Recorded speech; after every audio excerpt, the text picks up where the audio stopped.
Hello tout le monde et bienvenue dans ce nouvel épisode. Aujourd'hui, on va répondre plutôt à la question comment définir sa zone de génie pour bâtir un business autour de soi. Ce que j'ai voulu entendre par là, c'est comment trouver là où on excelle, donc c'est cette zone de génie entre guillemets, pour pouvoir bâtir un business autour de ça et en gros mettre en avant vraiment ce qui nous différencie et là où on est génial.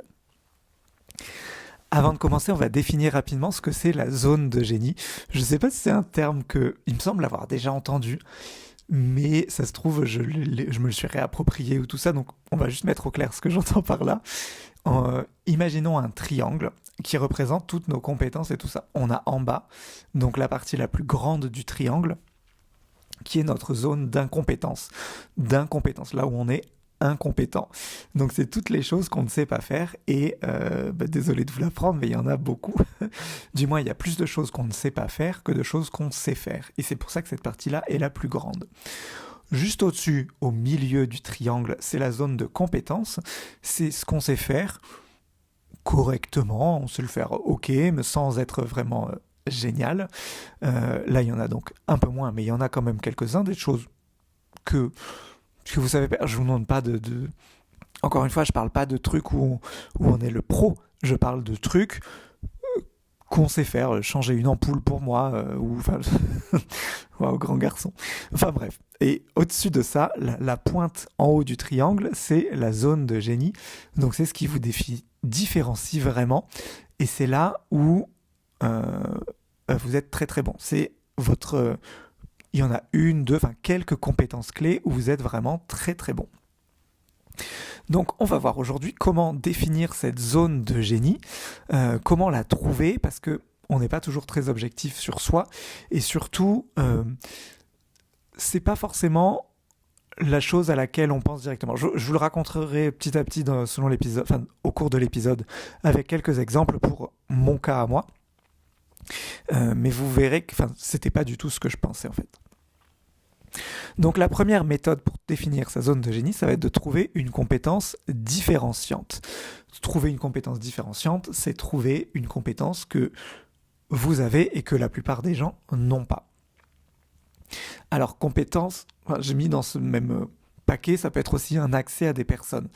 Par exemple, si vous êtes coiffeur de stars, vous avez accès à des personnes que la plupart des gens auxquelles la plupart des gens n'ont pas accès. Et ça peut être intéressant si vous arrivez à créer un business dessus avec l'accord des gens, mais vous avez accès à des personnes rares en fait. Et ça peut être intéressant. Donc, je le compte comme une compétence. Ça peut être donc les compétences métiers, ce qu'on pense plus facilement. Donc si vous êtes psychologue ou coach sportif ou diététicien, enfin plein d'autres choses, ou un métier qui intéresse du monde et dont vous pourrez parler. Et ça peut être des métiers qui sont a priori pas forcément les plus sexy. Je pense par exemple à comptable. On représente jamais les comptables comme le métier sexy et trop stylé. Pourtant, il y a une grosse demande de ce type de contenu, de gens qui, comme moi, doivent faire leur comptabilité tout seuls et qui n'y comprennent rien, et qui, à un moment ou à un autre, il faut apprendre, et on se forme comme on peut, et s'il y a des gens qui peuvent nous aider là-dessus, des vrais comptables, et c'est toujours un gros plus. Et une compétence différenciante, ça peut également être un genre de don que vous avez, c'est-à-dire un truc que vous avez sans avoir vraiment travaillé dessus, ou alors que vous faites partie d'un groupe. Par exemple, mon premier site, moi, il parlait des personnes HPI.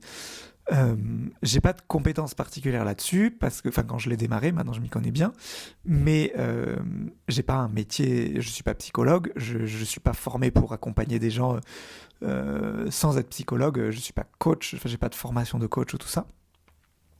Par contre, je suis moi-même HPI. Et c'est cet angle-là qui m'a permis de faire ma place et de dire, ok les gars, je suis comme vous, je vais apprendre sur le sujet, je vais vous recracher ce que je sais.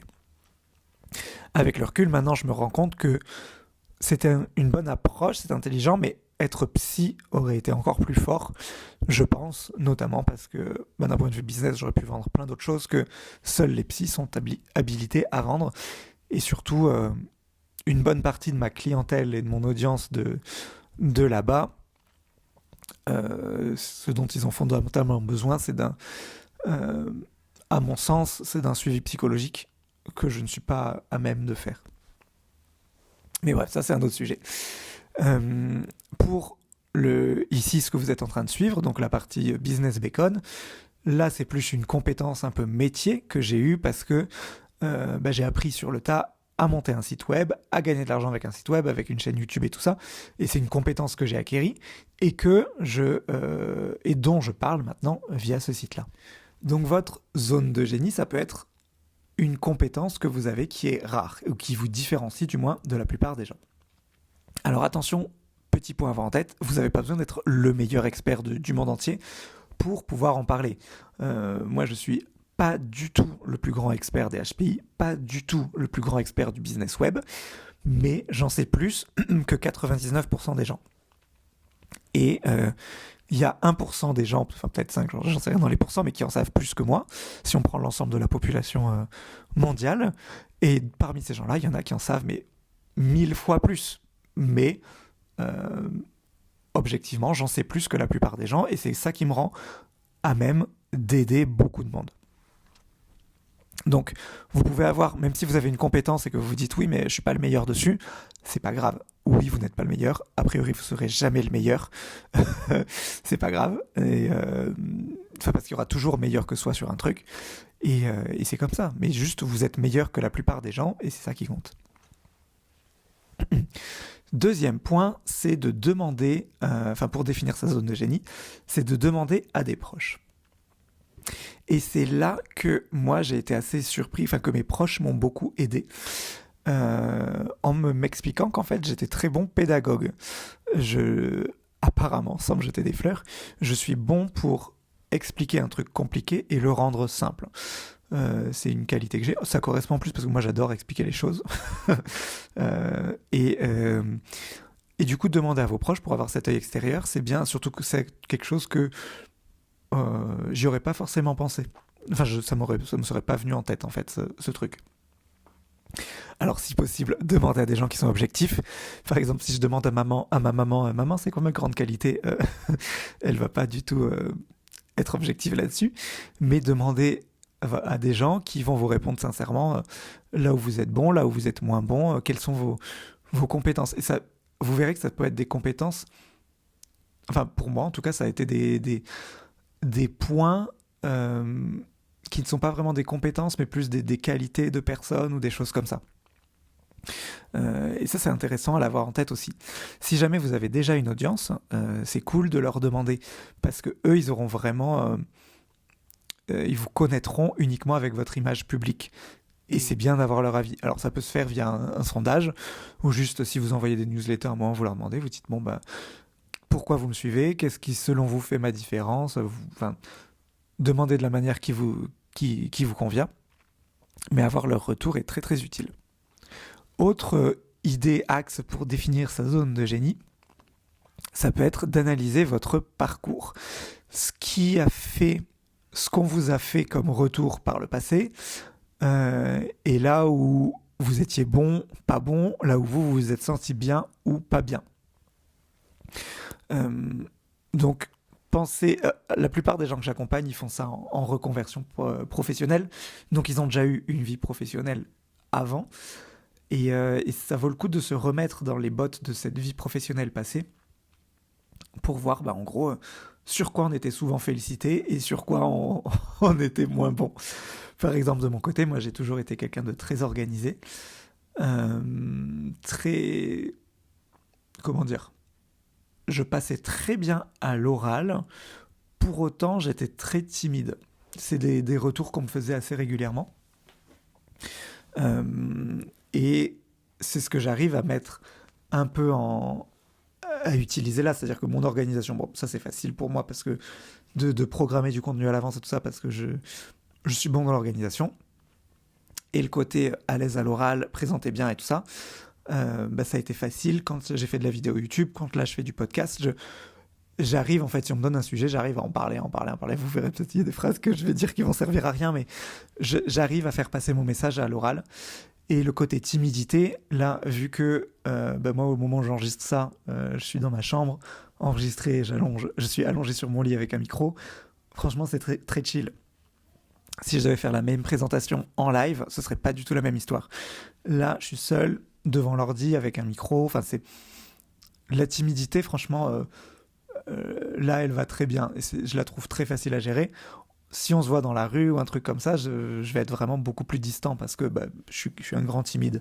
Et là, en le faisant comme ça de manière asynchrone, pour moi, c'est vraiment très bon et ça me permet d'avoir vraiment ce côté où je suis à l'aise à l'oral quand je suis seul. Je suis bon pour parler seul, mais où je joue en fait sur ce qui, je pense, est une de mes forces. Et enfin, un autre point pour définir sa zone de génie, je l'ai un peu abordé, mais c'est de trouver un format avec lequel vous êtes le plus à l'aise ou le plus fort. Donc il y a plein de formats, ça peut être de la vidéo avec du YouTube ou vidéo hors YouTube, même si YouTube c'est cool. Ça peut être de l'écrit, il y a le blog, il y a plein de réseaux sociaux basés plus sur l'écrit, type Quora.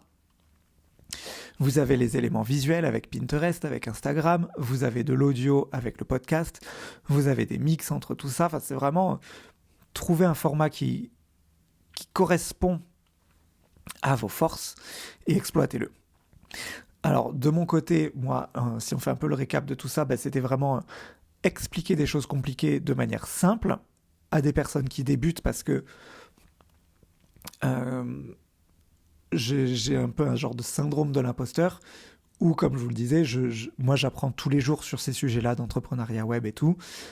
Et du coup, je me forme auprès de gens qui sont en avance sur moi. Et je ne m'estime pas du tout capable de former ces gens-là, parce que c'est eux qui me forment. Mais par contre, je suis assez bon pour former des personnes qui débutent. Parce que j'ai un peu d'avance sur eux, sans en avoir trop, ce qui fait que les problématiques qu'on a au début, je m'en souviens encore parce que je les ai eues il n'y a pas si longtemps. Et puis parce que je suis bon pour expliquer de manière simple des choses qui sont un peu complexes. Donc ça, je joue sur ma force. Je le fais avec des médias qui mettent en avant mes forces. Ça va être principalement ma voix, moi. Je faisais pas mal de YouTube au début, surtout sur le premier site, sur les HPI. Je pense le côté YouTube où je m'expose en vidéo et tout ça, je vais le calmer. Parce que ça a pris le pas sur ma timidité, ressort un peu là, avec juste la voix, je me sens plus protégé. Et j'avais des gens qui commencent à me reconnaître dans la rue et tout ça, et en fait, j'étais pas du tout. Là, on arrivait vraiment aux limites de ma timidité où ça empiétait trop et j'étais pas à l'aise. Et du coup, là, de beaucoup moins mettre en avant ma tête, ça m'aide pas mal. Enfin, c'est un juste milieu pour moi que. Pour le moment, en tout cas, je suis très très confiant avec ça et ça, on est pile là où je me sens bien et où je pense que je suis bon, j'arrive à donner assez de valeur tout en étant très confortable et sans compromettre moi ce qui compte pour moi aussi. Donc j'ai l'impression que j'ai trouvé là cette espèce de zone de génie où c'est un sujet que j'aime bien, je suis bon et je l'explique, je pense plutôt simplement, en tout cas c'est les retours qu'on me fait. Si jamais vous trouvez que j'explique mal, n'hésitez pas à m'en faire part et à me dire comment je pourrais m'améliorer, mais j'ai l'impression que j'ai trouvé un peu le combo gagnant, quoi, et voilà. Donc, vous essayez de faire un peu la même chose. J'ai noté quelques questions que vous pouvez vous poser aussi pour orienter vos recherches. La première, c'est quelles sont les activités qui vous donnent de l'énergie au lieu de vous en prendre. Ça, c'est assez important parce que c'est pas forcément celles auxquelles on pense. Moi, par exemple, quand je fais des fois des coachings ou des choses comme ça, c'est assez rare. Mais quand j'en fais, en fait, sur le moment, je suis enfin, il y a un côté très fatigant. Surtout, je suis plus habitué à avoir des horaires parce que je fais vraiment les trucs quand je veux. Et là, quand je vois que j'ai un rendez-vous dans la journée, mais je suis stressé depuis le matin alors que le rendez-vous, il est à 17h parce qu'il faut absolument pas que je l'oublie. Enfin, toute une pression. Mais je gagne en énergie en voyant que j'ai vraiment aidé la personne et tout. Donc, trouvez ce qui vous donne votre énergie et pas ce qui vous la prend, parce que faudrait que vous arriviez à trouver que votre zone de génie, elle vous stimule en fait. Ensuite, quelles sont les 3 compétences que vous ne pourriez pas vous empêcher d'exercer, même sans être payé? Donc, les 3 trucs les 3 compétences que vous mettriez toujours en valeur, même si on vous forçait à le faire gratuitement.